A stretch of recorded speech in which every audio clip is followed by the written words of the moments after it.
The Estate 54-inch wall cabinet is a great choice for custom storage solutions. It can be used on its own or to create flexible wall storage configurations. And with just a few basic tools, the cabinet can be completely assembled and safely hung in the space of your choosing.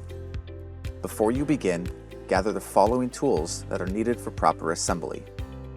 Additionally, read through the assembly and installation instructions and carefully remove the hardware and panels.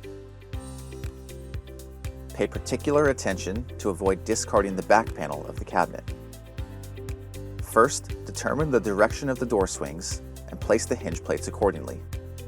Then, follow the diagram in the instructions to begin assembling the hinge plates and cam bolts in their proper positions on the A, C, and E panels. These panels are all marked on their unfinished sides. There are holes for hinge plates on both of the inside E panels, but only one inside panel should receive hinges.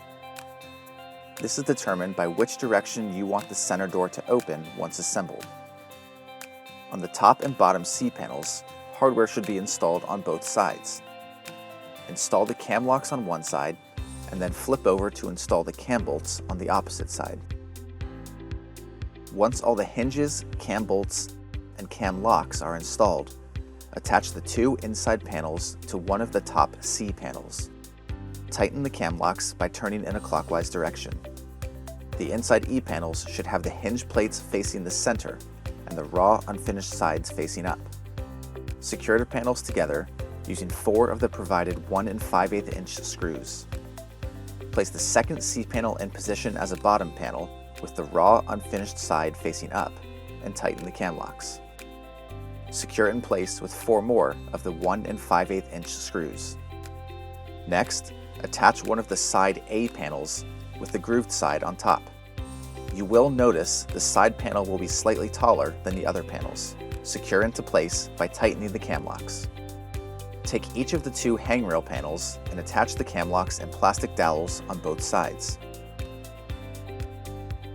The hangrails should be installed with the longer edge on top and facing the center. Then, secure the hangrails to each side of the cabinet by hammering in the end bolts and tightening the cam locks. Complete the framing of the cabinet by securing the second A panel with end bolts and tightened cam locks.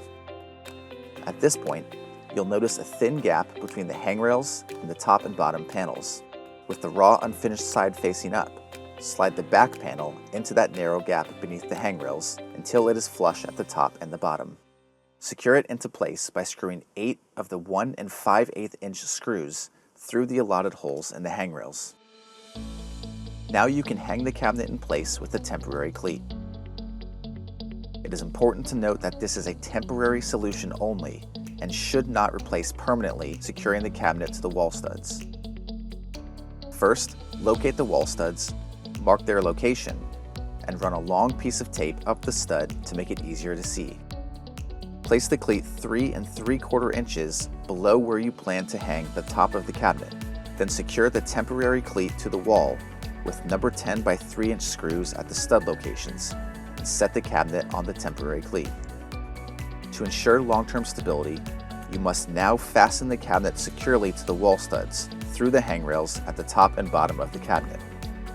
This step ensures not only added safety, but is also required to be eligible for warranty. With the cabinet now hanging in place, install the door hinges and door handles using the appropriate screws as outlined in the assembly and installation instructions. Then slide each of the doors into place by matching the hinges with the hinge plates and secure all screws. Now you can install the cabinet shelving, which is customizable based on your storage needs. Simply hand twist the shelf clips into any of the shelving holes on the side panels of the cabinet and place the shelf on top of the clips. For minor adjustments to the door alignment, you can adjust the hinges in all directions by loosening or tightening these screws. Each one correlates to a specific directional adjustment, which can be seen in detail in the product's assembly and installation instructions. With the doors adjusted and level, you are now ready to enjoy your Estate 54-inch wall cabinet and all of its storage capabilities.